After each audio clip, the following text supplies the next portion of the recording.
আমাদেরকে বলে মৌলবাদী। আমরা আসল কথা বলি, ভালো কথা বলি, দেশপ্রেমের কথা বলি, আমরা জনগণের কথা বলি, আমরা মা মাটি ও মানুষের কথা বলি, আমরা ইসলামের কথা বলি, আমরা দেশের সমৃদ্ধির কথা বলি, আমরা ধর্মের সত্য কথা প্রচার করি, যেটা দেশের ভালো জনগণের ভালো সেটা উপস্থাপন করি। আমাদেরকে বলে ধর্ম ব্যবসায়ী। আমার প্রিয় ভাইয়েরা, যারা ইসলামের কথা বলে, যারা কোরআনের কথা বলে, এরা ধর্ম ব্যবসায়ী নয়। খবরদার, আলেমদের বিরুদ্ধে দাঁড়াবেন না। আলেমদের পক্ষে থাকলে আপনার জীবন উজালা করে দিবে কে? কোন আলিমান আও মুতাআল্লিমান আও মুত্তাবিআন আও মুহিব্বান ওয়ালা তাকুনিল খাওমিস ফাতাহলিক। হয় আলেম হও, নয় আলেমের ছাত্র হও, নয় আলেমকে মহব্বত করো, নয় আলেমকে সাপোর্ট করো। এই চারটা করো, 5 নাম্বার হয়েও না, আলেম বিদ্বেষী হয়েও না, তাহলে দুনিয়াও শেষ, আখিরাতও শেষ। চিল্লায় বলো ঠিক কিনা? খবরদার, নিজেকে ইসলামের বিরুদ্ধে দাঁড় করাবেন না। এদেশের আসল পরিচয় ইসলাম। এদেশের আসল পরিচয় কি?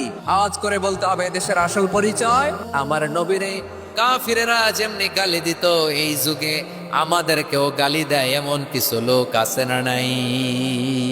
আমার নবীকে গালি দিত গণক, জাদুকর, এরপর গালি দিত পাগল, নির্বংশ বলে, আর আমাদেরকে গালি দেয় মৌলবাদী বলে, আমাদেরকে গালি দেয় রাজাকার বলে।